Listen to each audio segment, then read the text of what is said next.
Parti de l'hôpital général de référence Wangeji, une bonne dizaine de médecins ont marché pacifiquement vers le gouvernorat de province pour émettre un mémorandum à l'autorité provinciale. Mais au rond-point Wangeji, le cortège a été stoppé par la police. Ici, des gaz lacrymogènes ont été tirés pour disperser les manifestants sans effet aucun.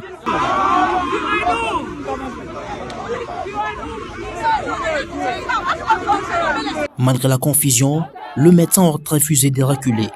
Certaines autorités locales sont intervenues pour calmer la situation, affirmant que la gouverneure de province avait autorisé la marche jusqu'au gouvernorat. Cependant, un ordre contraire aura été donné par la hiérarchie policière, provoquant une nouvelle montée des tensions. Le médecin dénonce la violence et exige la vérité. Arrivé à l'hôtel du gouvernorat, les médecins ont été reçus par l'autorité provinciale Fifi Masuke Saini. Dans leur mémorandum, ils dénoncent l'attitude des forces de l'ordre, soulignant que l'ambulance de l'hôpital Mupanja aura été percutée par un véhicule de police.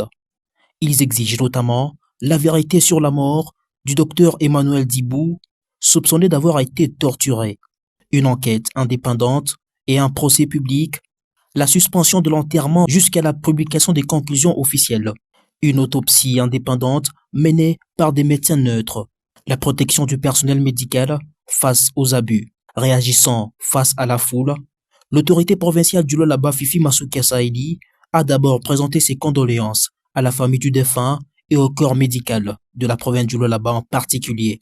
Pour rappel, les médecins du Lualaba sont montés au créneau, exprimant leur indignation et leur douleur après le décès tragique du docteur Dibou Nawège Emmanuel, médecin directeur de l'hôpital Mupanja, survenu dans la nuit du 9 au 10 novembre 2025 dans des circonstances encore floues. Le nom du docteur Dibou Nawège Emmanuel résonne désormais comme un cri d'alarme, celui d'un homme qui sauvait des vies et qui a perdu la sienne dans la brutalité et le silence. Les médecins du Lualaba promettent de poursuivre leur lutte jusqu'à ce que justice soit rendue.